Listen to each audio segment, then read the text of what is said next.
kita akan membahas mengenai praktikum pembuatan aspirin. Aspirin itu adalah sama dengan asam asetil salisilat. Ya. Dalam praktikum ini kita akan membuat aspirin dari asam salisilat direaksikan dengan anhidrida asam astat dan akan menghasilkan aspirin atau asam asetil salisilat atau astosal atau nastro, ya, ditambah dengan hasil samping asam astat. Ya. Reaksinya sebenarnya bisa dikatakan reaksi berkesudahan. Namun nanti akan bisa kita lihat bahwa walaupun secara teoritis reaksi ini adalah reaksi berkesudahan, dalam prakteknya sepertinya reaksi ini itu adalah reaksi reversibel. Nanti akan bisa kita lihat dari jumlah bahan-bahan yang direaksikan. Ini penting supaya nanti kita bisa melihat bagaimana pekerjaannya, mengapa demikian, ya, sesuai dengan yang telah Anda ketahui. Ya. Jadi saya ulang, ya. Kita akan membuat aspirin dari asam salisilat direaksikan dengan anhidrida asam astat menghasilkan aspirin dan hasil samping asam astat. Ya. Namun karena kebetulan saat ini anhidrida asam astatnya itu sedang kosong, tidak ada, kita akan mengubah atau reaksi anhidrida asam astatnya dengan asam astat glasial. Ya. Nah, yang perlu dijelaskan adalah bahwa kalau reaksinya itu dengan asam astat glasial, itu reaksinya adalah reaksi keseimbangan, reaksi bolak-balik, perlu dipanaskan, perlu menggunakan katalis. Hasilnya sama, yaitu aspirin, dan hasil sampingnya adalah H2O. Jadi bedanya kalau dengan menggunakan anhidrida asam astat dihasilkan aspirin plus asam astat, kalau menggunakan asam astat hasilnya aspirin plus H2O. Itu bedanya. Yang kedua tadi telah saya sampaikan bahwa bedanya kalau menggunakan anhidrida asam astat reaksinya adalah reaksi berkesudahan. Kalau menggunakan asam astat reaksinya adalah reaksi bolak-balik. Itu perlu diperhatikan. Itu perlu diperhatikan. Ya. Nah, reaksi ini, reaksi pembuatan aspirin ini dari asam salisilat adalah reaksi esterifikasi. Secara umum memang reaksi esterifikasi adalah reaksi yang bolak-balik secara umum nih, ya. Nah, dikatakan bahwa dalam reaksi ini gugus OH dari fenol itu diasetilasi oleh anhidrida asam astat atau oleh asam astat menjadi, ya, asam ester astat. Jadi perlu Anda ketahui bahwa asam asetil salisilat itu adalah ester asetat. Ya. Jadi gugus OH diasetilasi oleh asam astat atau oleh anhidrida asam astat menjadi ester. Ya, itu yang harus Anda ketahui, ya. Ya. Sekali lagi, ya.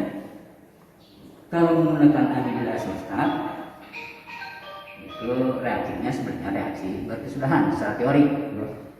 Kalau menggunakan asam astat, reaksinya adalah reaksi bolak-balik. Ya.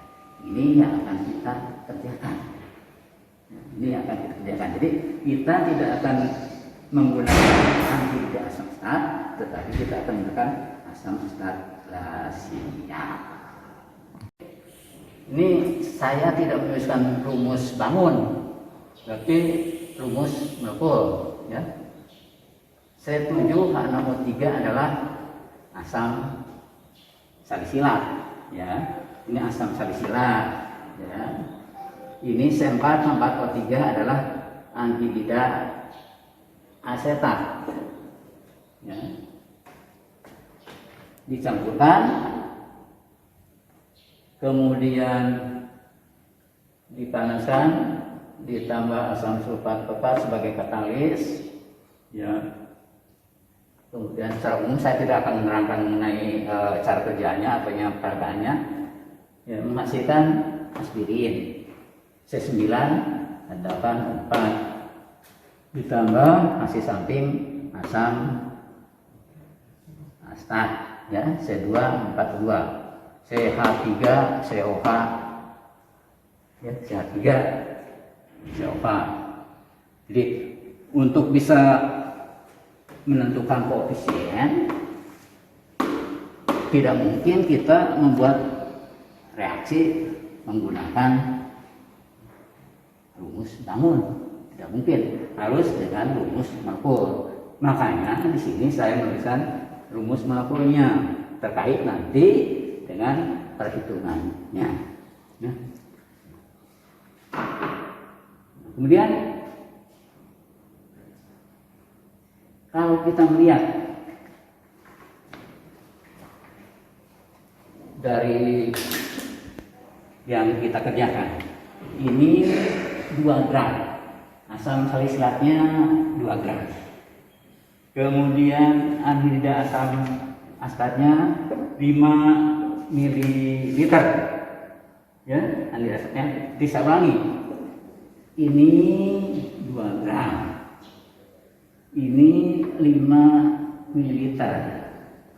Ini beberapa tetes, 5 tetes. Menghasilkan aspirin dan asam salit. Kalau ya, kita lihat koefisien reaksinya 1:1, ini artinya kalau yang bereaksi ini 1 mol, perlunya ini 1 mol. Nah, sedangkan kalau kita lihat ini 2 gram, ini 5 ml aerosol. Di sini penggunaan atau penambahan anhidrida asam astat itu sangat berlebihan, ya. Jadi, kalau memang reaksinya adalah reaksi berkesudahan, kalau ini reaksi berkesudahan dengan penambahan 5 ml anhidrida asam astat ini, ya, semua asam salisilat akan menghasilkan aspirin dan asam salisilatnya tidak bersisa.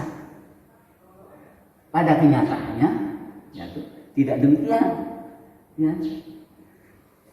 Logikanya, kalau memang ini reaksi searah berkesudahan, penambahan anhidrida asam astatnya itu tidak sampai 2 ml. Bisa kita hitung nanti, ya. Jadi di sini, yaitu, setelah reaksi itu selesai, Anda harus membayangkan bahwa di dalam hasil reaksinya, ini yang penting, ya, ini yang penting, di dalam hasil reaksinya, ya, walaupun anhidrida asam astatnya berlebihan, nanti hasil reaksinya masih ada asam salisilat yang tidak bereaksi, masih ada sisa anhidrida asam astat yang berlebih, ada aspirin yang terjadi, dan ada asam astat sebagai hasil samping. Nah, tadi telah saya katakan bahwa penambahan anhidrida asam astat itu sangat berlebihan. Karena itu dalam cara kerjanya, sebelum kita mengkristalkan hasil reaksi, mengkristalkan aspirin, terlebih dahulu ditambah 4 ml air. Ingat kembali prosedurnya, ya. Setelah dipanaskan dalam suhu sekitar 50-60 derajat Celcius selama 10 menit, itu tambahkan 4 ml air. Itu tujuannya untuk menghilangkan kelebihan anhidrida asam astat. Ditambah H2O menjadi asam astat, 2 molekul asam astat. Jadi koefisiennya 1,1,2. Nah, jadi setelah penambahan H2O yang pertama, kemudian kita tambahkan berikutnya 20 ml air dingin.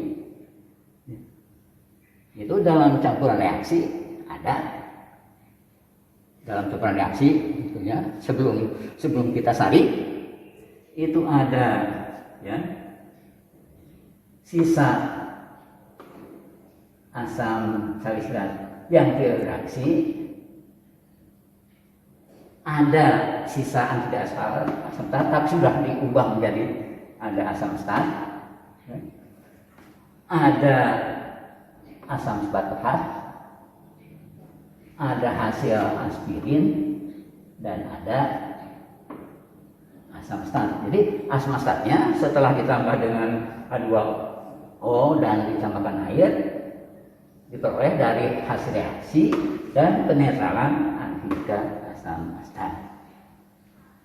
Itu andai kata kita menggunakan anhidrida asam astat. Namun karena kita tidak menggunakan anhidrida asam astat, tapi menggunakan asam astat, ya, asam astat, reaksinya adalah reaksi bolak-balik, ya. Itu hasilnya sama dengan yang di atas, aspirin ditambah ditambah hasil samping H2O. Dalam hal ini penambahan 4 ml air yang pertama tidak perlu dilakukan, langsung saja kita tambahkan sekitar 25 ml air, sama dengan itu, ya. Kalau ini yang kita kerjakan, jelas dikatakan bahwa apabila, ya, esterifikasi fenol, ini kan fenol hanya namanya itu asam ortohidroksi benzoat, ya. Asam salisilat itu standarnya C6H4OH COH, itu asam salisilat yang bereaksi,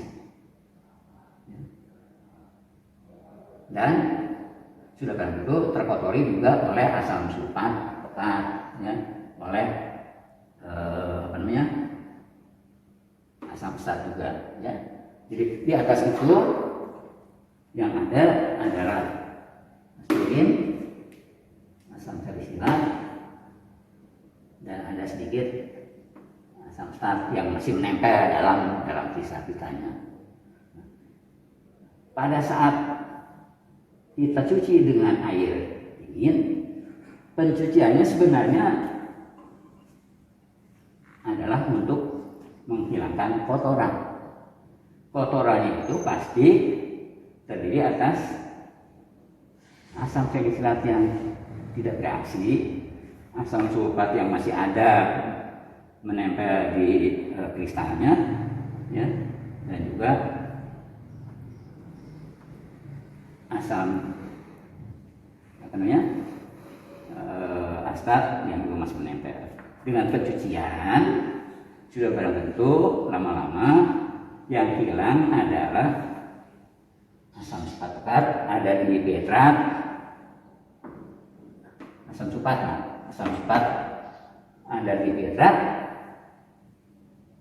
asam apa namanya astat ada di nitrat, ya H2O juga ada di nitrat, walaupun sedikit masih ada menempel di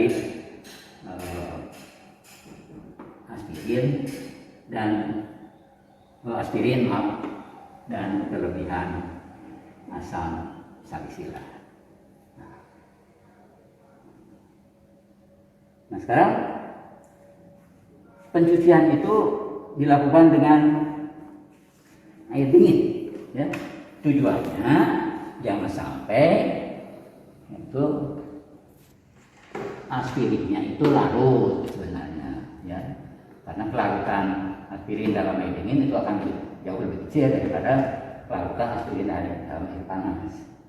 Hanya masalahnya di sini Anda harus perhatikan, ternyata kelarutan dari aspirin justru lebih banyak daripada kelarutan asam salisilat dalam air.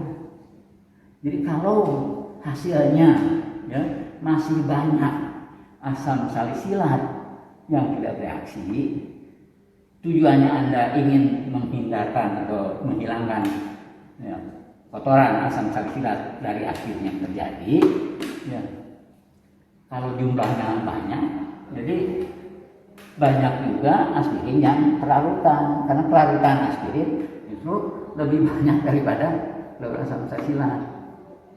Boleh Anda catat, kelarutan aspirin dalam air pada suhu normal adalah 3,3 gram per liter. Padahal kelarutan asam salisilat itu adalah 2 gram per liter. Jadi lebih banyak mudah larut aspirin daripada pemotor asam salisilat. Karena kita melakukan pekerjaan dengan asam astat yang merupakan reaksi bolak-balik dan juga dikatakan hasilnya lebih condong ke reaksi daripada reaksi. Jadi pencucian itu tidak mungkin bisa menghilangkan asam salisilat. Jadi ingat, tujuan pencucian untuk menghilangkan pemotor. Pemotor itu ya asam salisilat, ya asam astat, ya asam sulfat pekat. Jadi kalau kita uji nanti, ya, di dalam aspirin yang terjadi itu masih ada asam salisilat. Jadi kalau ada kalau pekerjaan kita lanjutkan, tugas kita masih ada, yaitu memurnikan aspirin yang diperoleh, ya, dengan cara rekristalisasi. Artinya rekristalisasi itu dilarutkan kembali dan dikristalkan kembali, dilarutkan dan dikristalkan kembali. Itu biasanya dilakukan untuk menghilangkan pengotor-pengotor yang larut di dalam pelarut yang dipakai untuk melarutkan senyawa itu. Ya, artinya di sini pelarut yang digunakan adalah pelarut yang bisa melarutkan aspirin dan juga bisa melarutkan asam salisilat sebagai pengotor. Dan kalau namanya senyawa yang akan dimurnikan itu biasanya pengotornya sedikit. Jadi sebenarnya logikanya kalau kita ingin ya memurnikan aspirin dari pengotor asam salisilat yang ada, itu mestinya asam salisilatnya katakanlah pengotornya hanya kurang dari 0,5%, baru bisa. Kalau ternyata misalkan aspirinnya terkotori dengan asam salisilat yang jumlahnya hampir sama banyak, nah cara ini tidak bisa digunakan. Kenapa? Karena tadi telah saya katakan ya, dalam air ya, biasanya dalam praktikumnya dilakukannya umumnya dengan air ya. Jadi walaupun sebenarnya tidak selalu dengan air ya. Jadi kalau tadi saya katakan bahwa ternyata kelarutan dalam air aspirin justru lebih mudah larut daripada asam salisilat.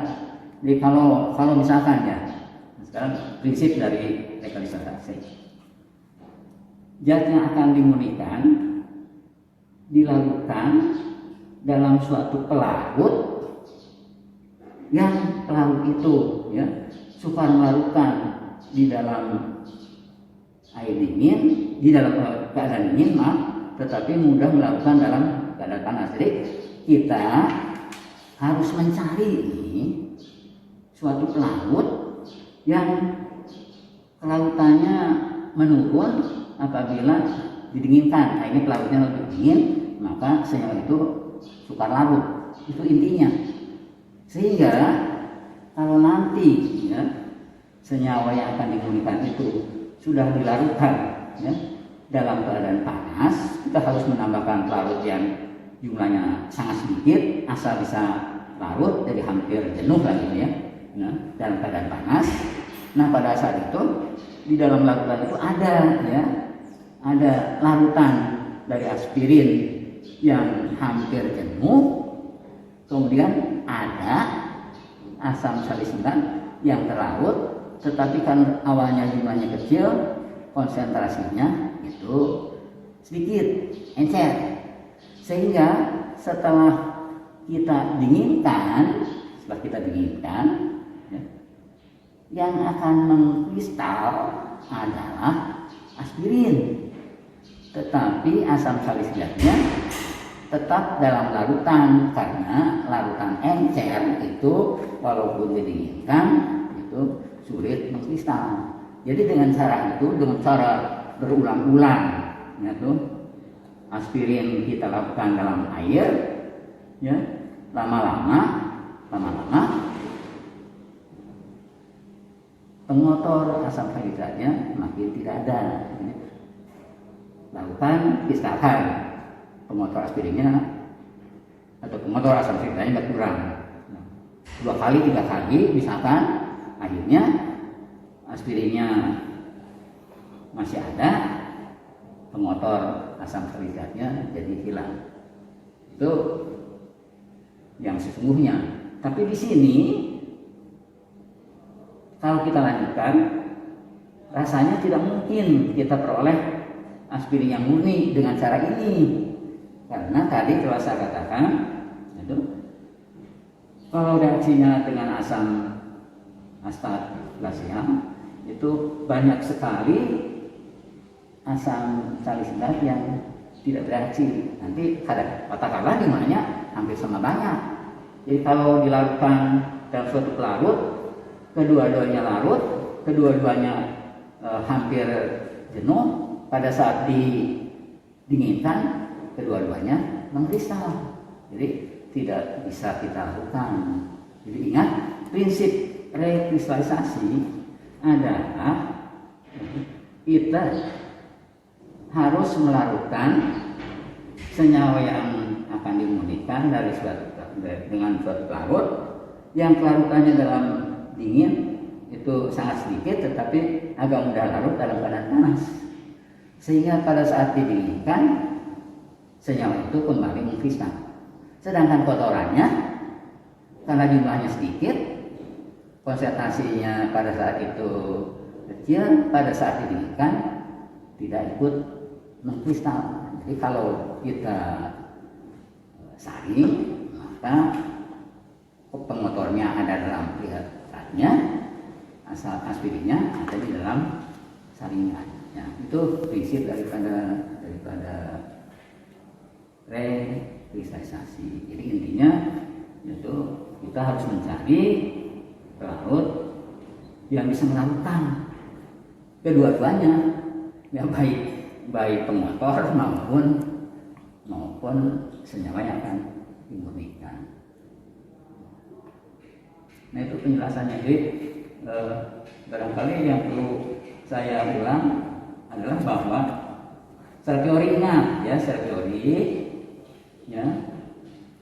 secara umum nih, esterifikasi adalah reaksi yang bolak-balik. Satu, esterifikasi bisa dipakai, bisa asam astat, bisa anhidrida astat. Kalau esternya ester astat, maksudnya ya, ingat ya. Jadi kalau esternya ester astat, yaitu esterifikasi itu bisa dilakukan dari alkohol dengan asam astat, atau dengan anhidrida asam astat, atau dengan asil klorida, atau secara umum dengan asil klorida.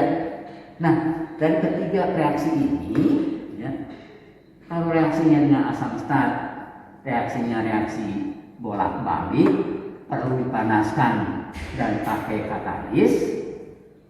Secara teori, kalau esterifikasi itu dilakukan dengan penambahan anhidrida asam astat atau dengan asil klorida atau dengan asil klorida, kalau esternya asam astat, itu reaksinya secara teori reaksi yang tidak bolak-balik, tidak perlu katalis, tidak perlu juga mungkin tidak. Kita lanjutkan ke perhitungan, ya. Kita mereaksikan asam salisilat. Asam salisilat itu Anda harus tahu molnya atau BM-nya 138 gram mol, ya. Yang direaksikannya 2 gram. Kita jadikan mol, milimol 14,5 milimol. Jadi Anda harus tahu, ya, bagaimana cara mengubah gram asam salisilat yang M-nya 138 menjadi mol asam salisilat. Jadi yang direaksikan sebanyak 14,5 milimol, ya. Itu untuk asam salisilat.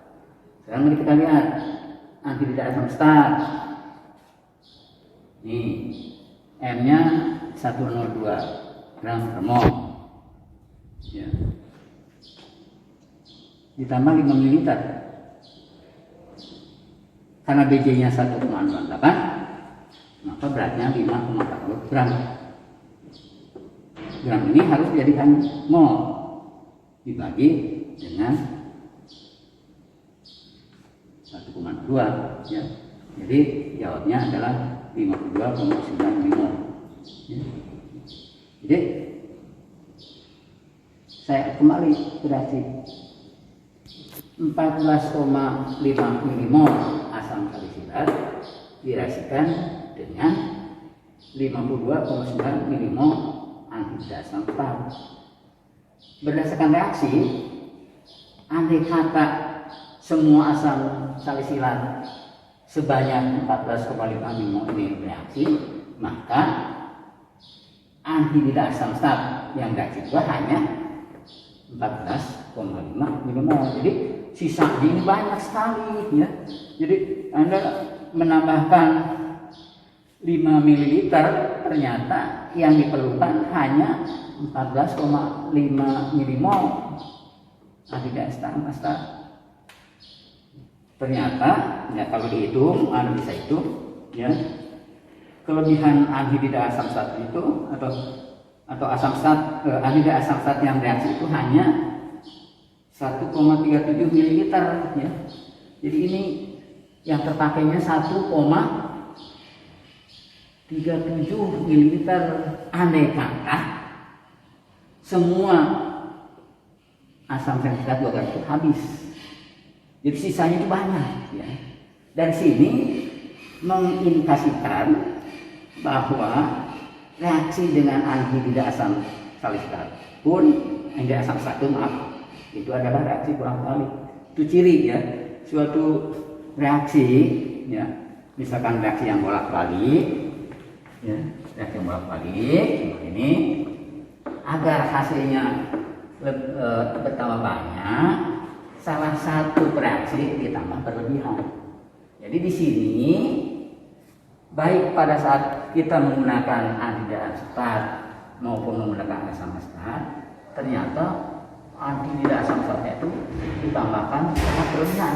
Perlunya ini kalau sudah kita hitung hanya 1,37 ml, padahal ditambahkan 5 ml, jadi banyak sekali ya kelebihan anhidrida asam asetat.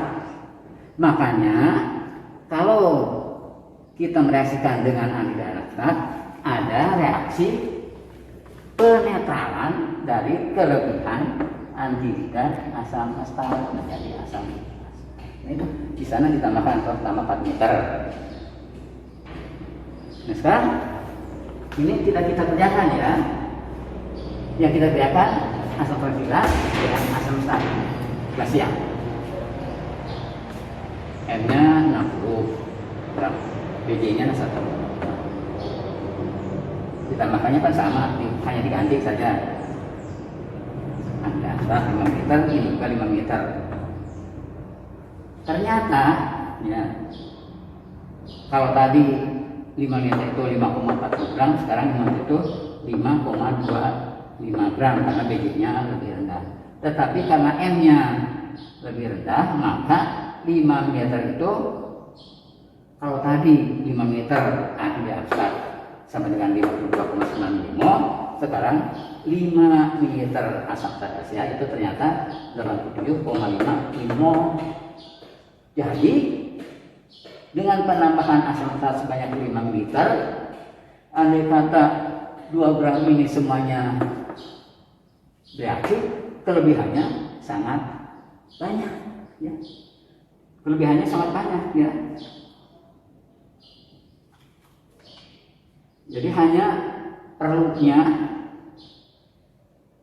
untuk 2 gram itu hanya perlu 0,83 ml. Bayangkan kita tambahkan 5 ml, padahal perlunya hanya 0,83 ml. Jadi kelebihan asam asetat itu banyak. Itu tujuannya apa? Agar reaksinya lebih berjalan ke aman. Jadi ingat, dalam reaksi asertifikasi ya, agar hasil asernya bertambah banyak, salah satu reaksinya itu harus ditambah berlebihan. Jadi di sini Anda harus ingat dalam cara kerjanya, baik menggunakan anhidrida asam asetat itu ditambahkan sangat berlebihan, juga kalau menggunakan asam asetat 5 liter itu juga kelebihannya banyak sekali ya. Jadi itu saja intinya ya, supaya Anda tahu bahwa sebenarnya reaksinya reaksi bolak balik. Walaupun dalam berbagai buku dikatakan ya reaksinya reaksi searah, dari jumlah yang diberikan anhidrida asam asetatnya itu ditambahkan sangat berlebihan, kemudian masih ditambah dengan katalis, masih dipanaskan. Itu dalam berbagai buku dikatakan cukup dengan tidak usah pakai katalis, tapi kenyataannya pakai katalis. Malah ada juga pustaka yang mengatakan tidak perlu dipanaskan. Ini dipanaskan. Jadi dari pekerjaan yang kita lakukan menggunakan anhidrida asetat tidak terlihat bahwa ini reaksinya reaksi searah. Reaksinya reaksi bolak-balik. Cirinya apa? Dengan penambahan anhidrida asam asetat yang sangat berlebihan. Ditambahkan 5 liter, perlunya hanya 1,37 ml. Jadi banyak sekali kelebihan anhidrida asam stat. Makanya harus kita netralkan dengan air menghasilkan asam astat.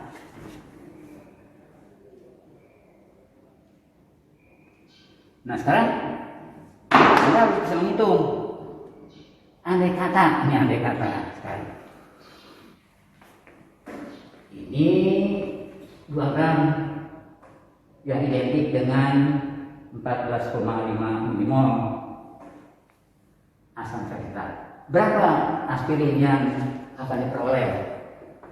Ya maksimum adalah 14,5 milimol apa aspirin. Ya. Berapa beratnya? Beratnya 14,5 kali M dari aspirin. Berapa aspirin? Aspirin M-nya itu adalah 180 ya. Rumusnya C9 ada 4. Boleh Anda kalikan 9 kali 12 8 tambah ya 140. Berarti aspirin paling banyak kalau semua asam salisylat bereaksi hasilnya adalah berapa? 14,5 kali 180.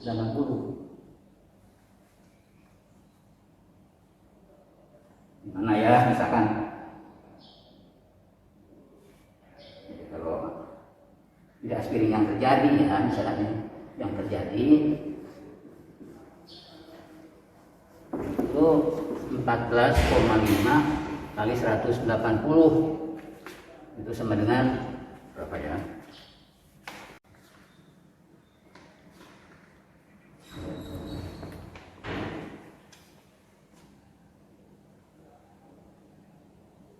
Bisa ulangi.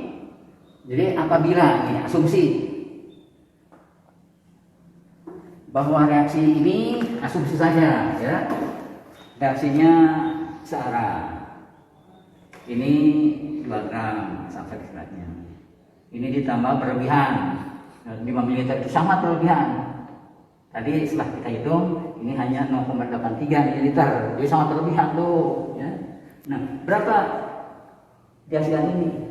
Aspirin. Kalau ini habis semua, kenyataannya tidak mungkin kan? Ya. Ini ternyata hasilnya adalah 2,610. Nah sekarang boleh Anda bayangkan, bisa Anda bayangkan, dikatakan tadi bahwa reaksinya sebenarnya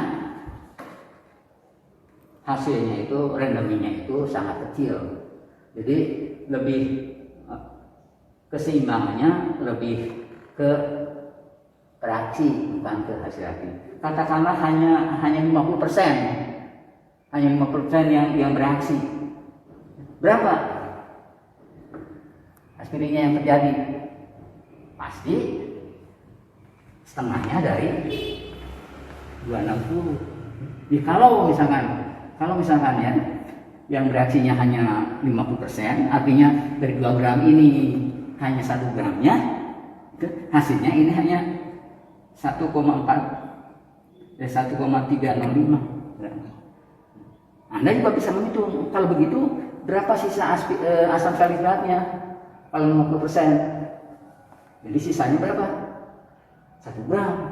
Jadi ada 1 gram yang tidak bereaksi. Jadi dalam saringan itu pada saat kita kristalkan ada 1,305 gram aspirin, ada sisa asam salisylat sebagai motor sebanyak 1 gram.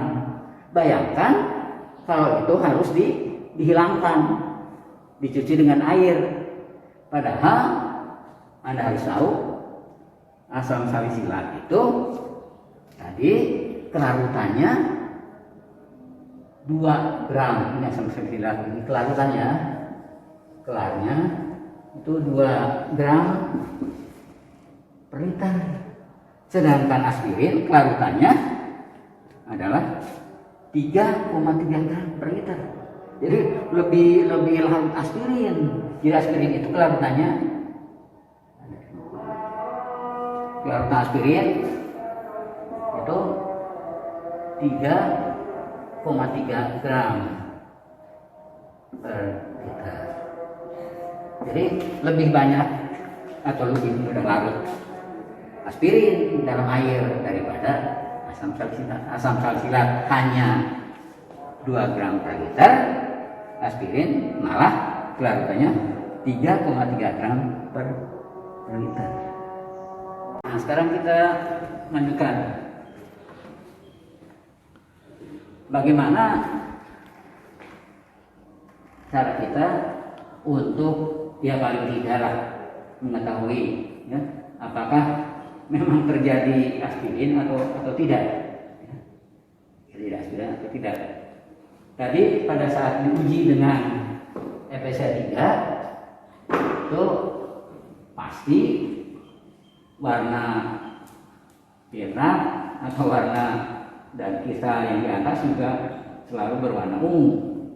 Jadi kita tidak bisa melihat apakah di sana semuanya asam salsilat atau juga ada aspirin. Ya.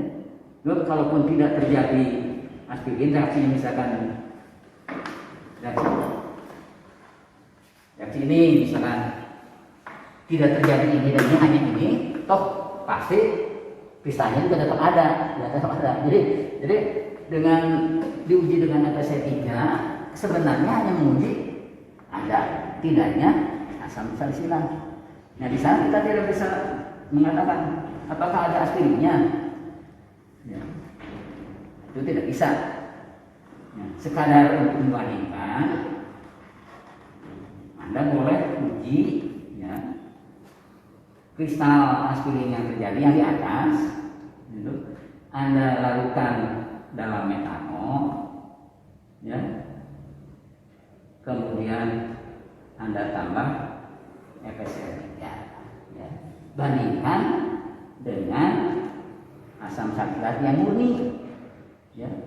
Nah, jumlahnya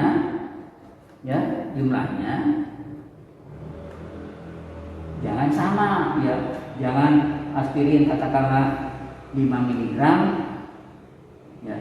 Maksud saya hasilnya 5 mg, asam salsilatnya juga 5 mg. Caranya justru Anda harus lakukan contoh aspirin yang diperoleh, ambil agak banyak, kemudian sebagai pembanding asam salsilatnya agak sedikit, Anda tambah FSA 3, warna larutannya itu harus tetap lebih pekat larutan asam salsilat. Saya ulangi, ini jangan terbalik ya.